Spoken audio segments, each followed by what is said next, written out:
Ça fait maintenant 2 ans que j'ai découvert la musique de Clan. Cette musique qui m'emporte ailleurs, dans un espace-temps suspendu. Un monde où la mer se déchaîne d'avoir connu trop d'horreurs. Un monde où les fées et où les cavaliers se côtoient. Un univers où les esprits hantent les forêts, où la magie existe réellement et où le soleil se fait rare. Clan, c'est plus de 200 000 auditeurs mensuels sur Spotify, c'est des millions d'écoutes, mais à part des visuels archi-beaux, on ne sait pas qui se cache derrière ce mystérieux projet. Quand j'ai entrepris mes recherches sur l'univers musical de Clan, j'ai été très loin de me douter que je serais emporté dans une épopée cinématographique aux images puissantes, et je me doutais pas que je tomberais sur des illustrations de cartes Magic, jeu auquel je jouais quand j'étais au collège.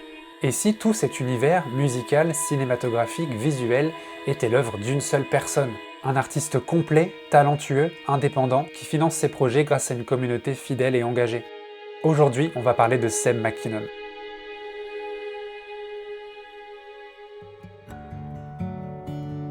Sebastian McKinnon est né à Montréal, dans une famille d'artistes. Il est l'aîné de 4 frères, Liam, Renaud, Sam et Ben. Durant son enfance, sa mère, qui est diplômée en design, stimule son imagination en lui dessinant des mondes de cow-boys et de forêts.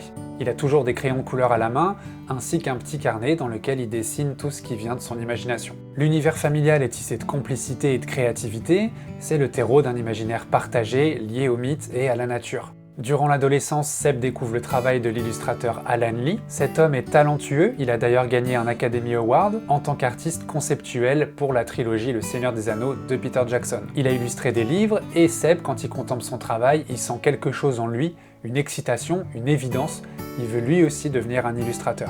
Seb continue à esquisser, à se fabriquer son univers, et puis avec ses frères, il commence à collectionner les cartes Magic the Gathering, un jeu à l'univers fantasy dont le principe est de s'affronter les uns les autres jusqu'à ce qu'il n'y ait plus qu'un seul joueur en jeu. Après le secondaire, Seb affine son art au Dawson College de Montréal, où il suit un programme en illustration et design. Il travaille ses traits, ses couleurs, ses textures, il s'inspire notamment du peintre Craig Mullins.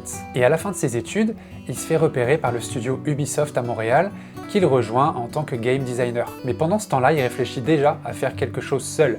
Il est toujours très investi dans ses dessins, avec un univers fantasy où il fait des créatures, des chevaliers, et là une idée lui vient, créer un projet intense avec une approche visuelle et musicale très forte, le tout comprenant des personnages mystiques. Ce projet, il sait pas encore comment l'appeler, mais il pense déjà au mot kin. On voit déjà le potentiel immense que comporte l'univers de Seb. Regardez cette image, par exemple. Elle raconte bien plus que ce qu'on voit, elle raconte une histoire. Ce squelette bizarre avec une tête de soleil là, on se doute que si les gens le fuient, c'est qu'il doit pas être des plus sympathiques. Mais surtout, regardez sa cape. On y voit l'espace, on y voit des étoiles. Qu'est-ce qu'il laisse derrière lui? Est-ce qu'il détruit la Terre? Est-ce qu'il enveloppe le monde dans l'obscurité? C'est ça qui est très fort avec l'univers de Seb McKinnon, le fait qu'en regardant ses illustrations pendant 30 secondes, tu te poses des questions, tu t'imagines des choses, tu te crées ta propre histoire. Maintenant, est-ce qu'avec ce solide portfolio, il irait pas postuler chez Wizards of the Coast, l'éditeur du jeu de cartes Magic? Évidemment que si, et bien évidemment qu'on va lui laisser sa chance. Son univers y fit parfaitement avec l'univers du jeu. Wizards of the Coast vont lui demander de créer une illustration pour une seule carte, et cette carte s'appelle Attended Night. Pour Seb, c'est littéralement un rêve devenu réalité de travailler pour Magic, et sa carrière va vite décoller, il va réaliser plus d'une centaine de cartes Magic. Chaque nouveau set de cartes fait figure d'événements attendus pour ses fans, tant son nom est associé à ses visuels uniques. C'est vraiment un illustrateur connu du jeu aujourd'hui. Son style se distingue nettement d'art d'illustrateur plus classique. Très souvent qualifié de macabre avec une touche de conte de fées, il privilégie les ambiances mélancoliques, brume épaisse, clair-obscur prononcé et scènes de forêt hantée. Il travaille presque exclusivement en numérique, en peinture liquide, où il génère des formes dans le désordre avant de réduire et affiner la figure centrale.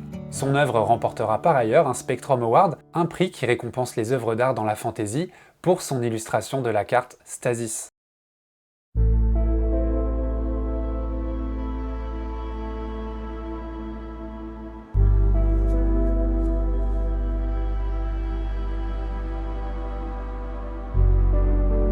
Et c'est là que les choses sérieuses commencent. La passion que Seb a pour le fantastique va le pousser avec son frère Ben à créer ce fameux univers cinématographique qu'il a en tête depuis alors quelques temps, le projet Kin. En 2013, les deux frères fondent ensemble la société Five Nights Productions et commencent à réfléchir à comment Kin va prendre forme. Entre-temps, Seb et Ben font un voyage en Écosse, ils sont jeunes, ils ont la petite vingtaine, ils parcourent le pays de fond en comble avec leur sac et ils se laissent emporter par un pays aux légendes mystiques et aux paysages qui leur font très clairement penser au monde de la fantasy.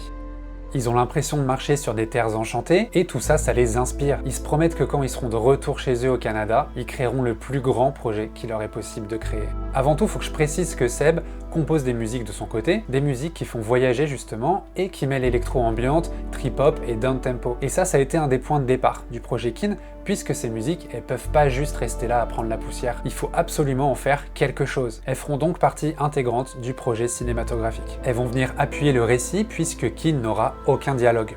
Et c'est à ce moment-là que Seb se crée un nom d'artiste, Clan. Ce nom signifie famille en gaélique, et toutes les musiques qu'il compose seront faites sous ce nom d'artiste à présent. Clan collabore avec la chanteuse et compositrice canadienne Charlotte Lozeth, connue sous le nom de Siolena, et avec la violoniste française Chloé Picard, qui apporte quant à elle des performances de cordes poignantes, renforçant l'aspect mélodramatique des compositions.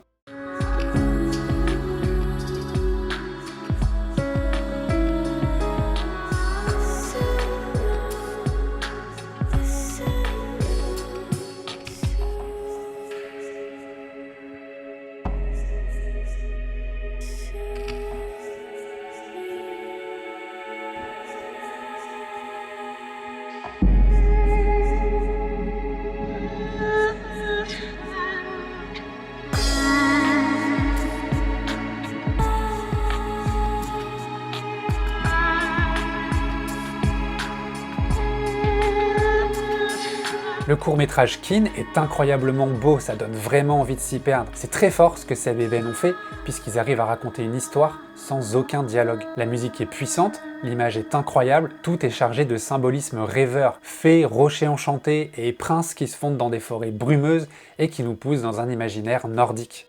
Ce qui est dingue dans ce projet, c'est que il y a la musique donc de Clan, le court-métrage Kin, et puis les deux frères créent également l'artwork. Seb dessine certains concepts, et il conçoit un roman graphique où il y explore plus en profondeur les personnages et leur histoire. Clan sort son premier album, Kin Fables en 2015, qui reprend les morceaux de la trilogie. Et oui, je vous parle de trilogie puisque Kin Fables va se déployer en 3 courts-métrages produits entre 2013 et 2015. Ils s'appelleront respectivement Kin, Savage et Requiem. J'aime beaucoup les 3, ils se complètent très bien, et d'ailleurs les 2 frères vont recevoir plusieurs récompenses pour ce beau travail.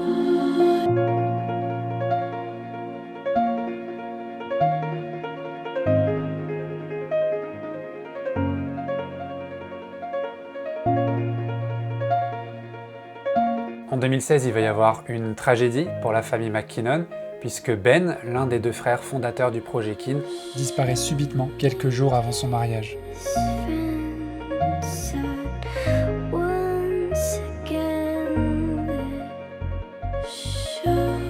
La famille organise un événement spécial où Ben sera mis à l'honneur, avec des projections de ses travaux et des hommages faits par ses proches.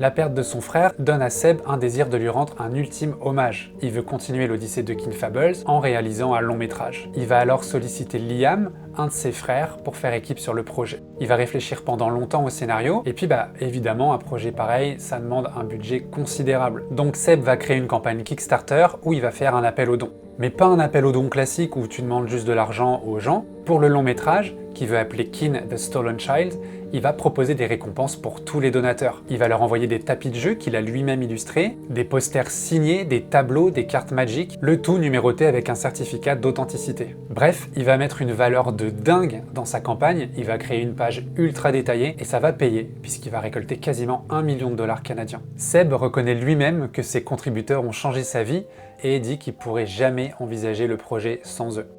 Les choses vont prendre du temps à se mettre en place. Aujourd'hui, en 2025, le film il est en cours de production.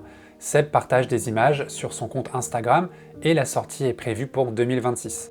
Alors je sais pas en France où on pourra le voir puisque c'est un film indépendant. En tout cas, au Canada, il est prévu que le film sorte au cinéma. J'attends vraiment avec impatience The Stolen Child. En 2017 sort le second album de Clan, le bouleversant Silly.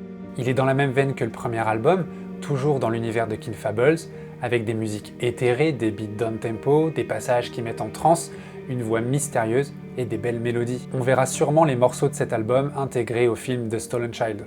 C'est une musique très mélancolique avec du piano et puis parfois une vibe assez world qui me fait penser à Enigma. La pièce maîtresse de l'album c'est I Hold You, et d'ailleurs je suis pas le seul à le penser puisqu'elle a 50 millions de vues sur YouTube. Ce morceau c'est un condensé de tout ce que Clan fait de mieux, il dure 9 minutes, mais si vous voulez souffler ou vous perdre l'espace d'un instant, je vous reconseille vivement de l'écouter.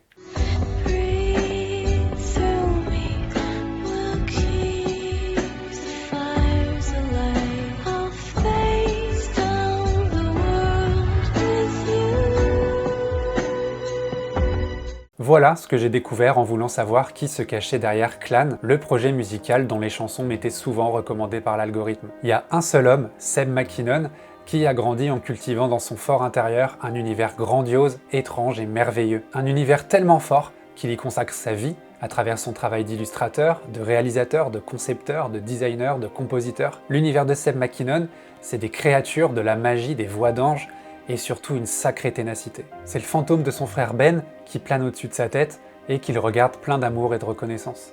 Le monde de Seb McKinnon, c'est un monde dans lequel je peux me réfugier, un monde qui me terrifie et qui me rassure en même temps, parce que de toute façon un monde trop lisse, ça n'a jamais existé. C'est un univers où je me sens bien, où je pourrais rester sans que le temps ne passe vraiment. Un univers authentique où tu peux être qui tu veux, où tu peux aller où tu veux, où tu peux t'exprimer comme tu veux, et où il n'y a pas besoin de te comprendre pour finalement comprendre. C'est un bel endroit, je crois. Je sais pas vous, mais moi j'ai fait mes bagages. Je pars dans l'univers de Seb McKinnon.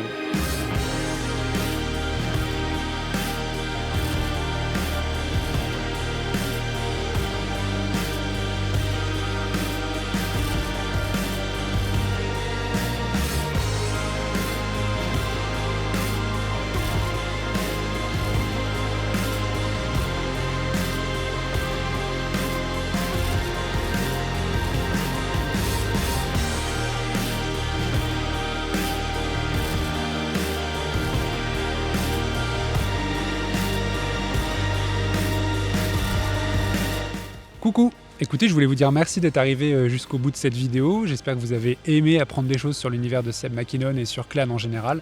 J'ai pris du plaisir à la faire. Donc merci, n'hésitez pas à mettre un like, à commenter, à partager, à liker. Tout ça, c'est des choses que l'algorithme aime beaucoup.